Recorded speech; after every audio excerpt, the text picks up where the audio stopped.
तो दिल्ली लक्ष्मी योजना का ऑनलाइन फॉर्म कैसे भरना है वो हम आपको इस वीडियो में बताने जा रहे हैं। वेबसाइट लॉन्च हो गई है, तमाम जानकारी देंगे, तो इसलिए नियम कानून कागज सब कुछ इसमें होगा। पहली दफा अगर आप आए हैं तो चैनल को सब्सक्राइब करना बिल्कुल भी मत भूलिए। फॉर्म भरने से लेकर पहली किस्त पाने तक तमाम जानकारी आपको इस वीडियो में मिलेगी, इसलिए पहली बार अगर आप आए हैं तो बहुत स्वागत है आपका। बस ये करिएगा कि सब्सक्राइब करे रहिएगा, गलती ना करें, क्योंकि एक बार चांस गया तो फिर मामला खत्म हो जाएगा। देखिए कैसे भरना है फॉर्म। तो देखिए, दिल्ली लक्ष्मी योजना का अगर फॉर्म भरना है तो आपको लिए जो वेबसाइट है dly.delhi.gov.in, DLY यानी कि दिल्ली लक्ष्मी योजना, ठीक है। तो ये है वेबसाइट और इस वेबसाइट को आप खोल लीजिए और उसके बाद भर सकते हैं, लेकिन मेरी सलाह यही है कि आप खुद से ना भरें, आप नज़दीकी CSC सेंटर से ज़रूर भरवाएं।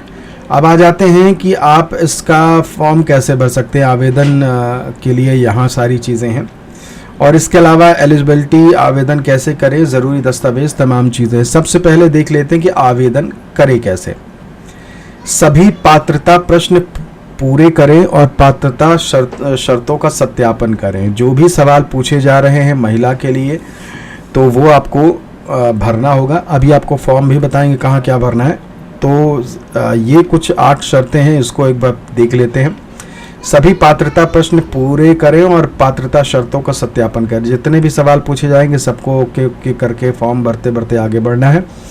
व्यक्तिगत विवरण, आधार एवं मूलभूत जानकारी सावधानी पूर्वक भरें। वही मैं कह रहा था कि आपकी जो भी जानकारी है, आवेदक की जिस महिला की, उसकी जो जानकारी है वो उसकी स्पेलिंग वगैरह सब कुछ अच्छे से देख ले। आधार नंबर और बाकी चीज़ें सब एक बार चेक कर लें, 1-2 बार रीचेक करके ही आगे बढ़ना है। परिवार के सभी आवश्यक सदस्यों का विवरण सही दर्ज करना है, उसमें गलती मत करिएगा। लाभ हस्तांतरण हेतु आवेदक के बैंक खाते का विवरण प्रदान करें। और आज से 15 दिन पहले से मैं आपको कह रहा हूं कि जिस भी महिला को इस योजना का लाभ लेना है उसका खुद का बैंक खाता होना चाहिए, किसी भी बैंक का हो, बस बैंक खाता होना चाहिए। और वही यहाँ कहा जा रहा है कि लाभ हस्तांतरण हेतु यानी कि जो राशि भेजी जाएगी उसके लिए आप महिला का बैंक खाता जो है वो उसकी डिटेल ज़रूर दीजिएगा। यहाँ IFSC कोड को लेकर कुछ लोगों ने कहा कि भाई दिक्कत हो रही है, उसको लेकर भी मैं आगे आपको जानकारी दूंगा। जब फॉर्म भरते समय IFSC कोड जो है उसमें दिक्कत हो रही थी।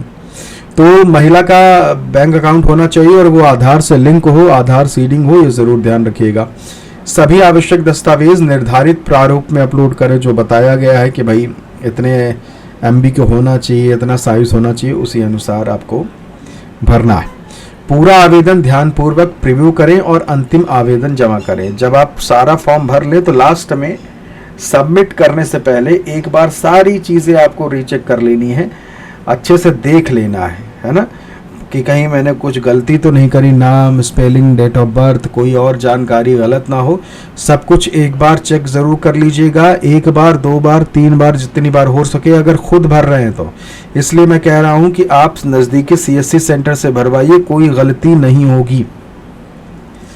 MP MLA का समर्थन पत्र की हस्ताक्षरित प्रति अपलोड करना है, उनका सिग्नेचर जिसमें हो, जो उनके समर्थन पत्र यानी सिफारिश वाला जो पत्र है उसमें उनके हस्ताक्षर हो, वो वाला आपको पत्र यानी लेटर अपलोड करना है। भविष्य में ज़रूरत पड़ने पर इस्तेमाल के लिए एक्नॉलेजमेंट रसीद डाउनलोड करके सेव कर लें। लास्ट में आपको एक रसीद मिलेगी कि हाँ भाई आपने इस योजना के लिए रजिस्ट्रेशन किया है, तो उसकी एक रसीद मिलेगी, उसको भी आप सेव करके रख लीजिएगा। अगर आप साइबर कैफ़े से निकल पाते हैं तो उससे उस रसीद की प्रिंट निकलवा लीजिएगा या फिर अपने मोबाइल में फ़ोटो खींच के रख लीजिएगा। मैं तो कहता हूँ प्रिंट निकालने के बाद भी आप मोबाइल में फ़ोटो खींच लीजिएगा, क्योंकि कागज़ का टुकड़ा कहीं भी खो सकता है, लेकिन मोबाइल में रहेगा तो सुरक्षित रहेगा। उसे चाहे तो अपने ईमेल ID वगैरह में भी रख लीजिएगा। अब आते हैं अप्लाई, आवेदन करना। Click to apply for scheme, apply करने के लिए क्लिक करें। अब जब हम इसमें क्लिक करते हैं तो देखिए इस तरीके की डिटेल जानकारी जो है वो मांग रहा है। अब इसमें क्या है कि सिटीज़न लॉगिन है ये, यानी जिस भी महिला को ये कह लीजिए कि अपना रजिस्ट्रेशन करना है उसको अपनी सबसे पहले आईडी जो है वो बनानी पड़ेगी इसमें। ये उसी की आईडी से होगा, ऐसा नहीं होगा कि कंप्यूटर वाला जो है वो अपनी आईडी से आपका भर दे। आप जो भी महिला होंगी उनके आईडी से ही उनकी अलग से आईडी बनेगी। तो इसके लिए देखिए डोंट हैव एन अकाउंट, तो रजिस्टर नाउ को यहाँ आप क्लिक कर सकते हैं, या फिर ऊपर लॉगिन रजिस्टर जो है वो भी है, वहाँ से भी क्लिक कर सकते हैं। अभी तो यही करना है आपको कि रजिस्टर नाउ पे क्लिक कर देना है। अब देखिए इसमें 2-3 चीज़ें जो हैं वो पूछी जा रही हैं। जो भी महिला को अपना रजिस्ट्रेशन करना है उसको अपना आधार नंबर यहाँ डालना होगा, ठीक है। आधार नंबर में जो नाम होगा वो ना यहाँ डालना है। जैसे मान लीजिए कि किसी का आधार नंबर जो है कुछ भी हो गया, ये मैंने डाल दिया, ठीक है। अब उसका नाम जो है वो कुछ भी हो गया, मान लीजिए कि आभा नाम हो गया, आभा सिंह, कुछ भी हो सकता है। या फिर मैं इसे सैंपल लिख सकता हूँ, सैंपल के रूप में लिख देता हूँ, सैंपल, है ना। तो यहाँ आपको वही नाम लिखना है जो आपके आधार कार्ड में लिखा हुआ है, स्पेलिंग मिस्टेक नहीं होनी चाहिए। अब जेंडर तो भाई फीमेल ही, भाई फीमेल उसको मिलेगा, तो यहाँ ऑलरेडी फीमेल ही सिलेक्टेड है।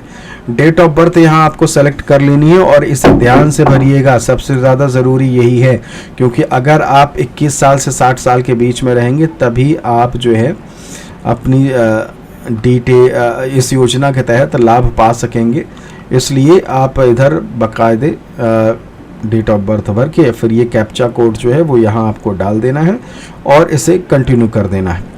और फिर उसके बाद कह लीजिए कि आपका ये सारी चीज़ें लॉगिन हो जाएंगी और फिर उसके बाद आपको जो है जो पासवर्ड यूज़र आईडी आपकी बन जाएगी। तो फिर यूज़र आईडी और उसका पासवर्ड डाल के आप यहाँ अपना लॉगिन करिए और फिर प्रॉपर फॉर्म जो है वो भरना है। जो जो जानकारी है उन सबको, नाम, डेट ऑफ बर्थ, ये तमाम चीज़ें फिर से भर के आपकी जितने भी डॉक्यूमेंट्स हैं उनको जो है वो डाल देना है, ठीक है। तो ये है सारी चीज़ें, खुद से मत भरिएगा। एक बार फिर से मैं आपसे निवेदन करता हूँ, CSC सेंटर से भरवाइएगा, गलती की गुंजाइश कम होगी। और जो खबर आ रही थी, जो मैंने आपको ये कह रहा था कि लाभ हस्तांतरण हेतु आवेदक के बैंक खातों का विवरण प्रदान करें, तो जहां IFSC कोड में दिक्कत आ रही है या फिर कह लीजिए कि बेनिफिशियरी के लिए जो अकाउंट डिटेल डाली जा रही है तो उसमें दिक्कत आ रही थी, उसके लिए आपको हम बता दें कि अभी आज पहला दिन है तो दिक्कतें हो सकती हैं। 1-2 दिन आप इंतज़ार करिए, उस चीज़ को, दिक्कत को सुधार दिया जाएगा। या फिर CSC सेंटर जो नज़दीक में होते हैं उनको इसका तरीका पता होता है कि इस तरीके की जब दिक्कत आए तो क्या करना चाहिए, तो इसलिए उनसे आप एक बार भरवाइएगा या फिर उनसे जाके पूछ लीजिएगा कि भाई इस दिक्कत को सॉल्व कैसे करना है। उनको बहुत अच्छे से पता होता है कि ऐसी दिक्कत जब आए तो करना क्या है, ठीक है। तो इस चीज़ को लेकर आप चीज़ सही कर सकते हैं। बाकी तो ज़रूरी दस्तावेज़ आपको एक बार फिर से दिखा देता हूँ। ये 4 चीज़ें तो आपको चाहिए ही चाहिए होंगी। आपकी आधार कार्ड आपकी चाहिए ही चाहिए, वोटर आईडी कार्ड दिल्ली का चाहिए, और फोटोग्राफ और हस्ताक्षर जो है वो भी चाहिए। संबंधित निर्वाचन क्षेत्र के सांसद विधायक का सिफारिशी पत्र जो है वो चाहिए ही चाहिए, ऐसा नहीं है कि ना हो, होना ही चाहिए, ठीक है। अब आ जाते हैं कि भाई दिल्ली वोटर आईडी कार्ड और राशन कार्ड, ड्राइविंग लाइसेंस और बिजली मीटर बिल, गैस कनेक्शन, इनमें से कोई एक चाहिए होगा आपके 10 साल पुराना हो, यानी कि 10 साल पहले रजिस्ट्रेशन हुआ हो। एक हमारे दर्शक ने लिखा कि भाई उनके पास तो उनका जो राशन कार्ड है वो तो 10 साल पुराना है, लेकिन उसमें कहीं डेट नहीं लिखी है कि ये कितने वो साल पुराना है। देखिए, डेट से मतलब नहीं कि आपके राशन कार्ड में डेट लिखी हो तभी वो 10 साल का प्रमाण होता है। और राशन कार्ड का एक नंबर होता है, उस नंबर को जैसे ही डाला जाएगा तो उसमें ये अपने आप ऑटोमेटिक ले लेगा कि भाई ये आज से 10 साल पहले का बना हुआ है, ठीक है। तो डेट से कोई मतलब नहीं है। इनमें से कोई एक चीज़ जो है वो आपके पास होना चाहिए अपने 10 साल के प्रूफ के तौर पर बताने के लिए। बाकी आपकी एज 21 और 60 के बीच में है, उसके लिए इन 7 चीज़ों में से कोई एक चीज़ आप दे सकते हैं। बर्थ सर्टिफिकेट यानी जन्म प्रमाण पत्र, पिछली बार अटेंड की गई क्लास, मैट्रिक कक्षा, ड्राइविंग लाइसेंस, पैन कार्ड, आधार कार्ड, वोटर ID कार्ड, इनमें से कोई एक चीज़ जो है वो आप दे दीजिएगा, ठीक है, अब आते हैं आगे। ये है सभी पात्रता और शर्तें। एक बार आप इसे पॉज कर करके रोक के पढ़ लीजिए, मैं आपको एक बार पढ़ के बता देता हूँ। आवेदक जो है वो महिला होनी चाहिए, सिर्फ महिला को इसका लाभ मिलेगा। आवेदक परिवार के सबसे बड़ी महिला सदस्य ही होनी चाहिए, परिवार में जो सदस्य हैं उनको ही लाभ मिलेगा, सबसे बड़ी जो सदस्य हैं। 21 से 60 साल की उम्र होनी चाहिए जब आप ये फॉर्म जमा कर रहे हैं। वार्षिक पारिवारिक आय 2.5 लाख से ऊपर नहीं होनी चाहिए। आवेदन जमा करने की तारीख जो है तब तक आप या फिर आपके पति या आपके माता पिता कोई भी 10 साल से ऊपर दिल्ली में रह चुका हो। आवेदन दिल्ली के पंजीकृत मतदाता ही कर सकते हैं। परिवार के 12 महीनों में 2400 यूनिट से ज़्यादा बिजली खर्च ना हुई हो, और इसके अलावा सरकारी नौकरी ना हो, पेंशन ना मिल रहा हो किसी प्रकार का, ये यहाँ ज़रूरी है। आवेदक या परिवार का कोई सदस्य के पास 4 व्हीलर ना हो, 4 पहिया गाड़ी ना हो, ई रिक्शा, स्कूटी, बाइक या फिर साइकिल ये कुछ है तो आप चला सकते हैं, आपको मिल जाएगा इसकी योजना का लाभ। 4 व्हीलर नहीं होनी चाहिए, ऑटो भी है तो चल जाएगा मामला। आवेदक 3 से अधिक बच्चे नहीं होनी चाहिए, ये सबसे ज़रूरी चीज़ है। जीवित बच्चे, अगर मान लीजिए आपने 4 बच्चों को जन्म दिया, 5 बच्चों को जन्म दिया, तो उनमें से अगर आपके अभी 3 बच्चे जीवित हैं तो आप इसका लाभ ले सकते हैं। अगर सभी जीवित हैं, 4 भी बच्चे हैं, 5 बच्चे हैं, तो आप इसका लाभ नहीं ले सकते। और अगर आपकी बच्चों में से किसी एक की शादी हो गई बिटिया की और वो चली गई कहीं और शादी के बाद, और अब आपके पास 4 बच्चों में से एक की शादी हो गई, अब आपके यहाँ 3 ही बच्चे हैं, तो फिर भी आपके बच्चे तो 4 हुए ना, इसलिए आप योजना का लाभ नहीं ले सकती। और इसके अलावा आपराधिक रिकॉर्ड जो है वो नहीं होना चाहिए जिस भी महिला को इसका लाभ लेना है। तो ये है कुछ महत्वपूर्ण जानकारियाँ। बाकी कोई सवाल होगा तो ज़रूर हाँ कमेंट करिए और हमसे पूछिए, हम आपको इसकी आगे की जानकारी भी ज़रूर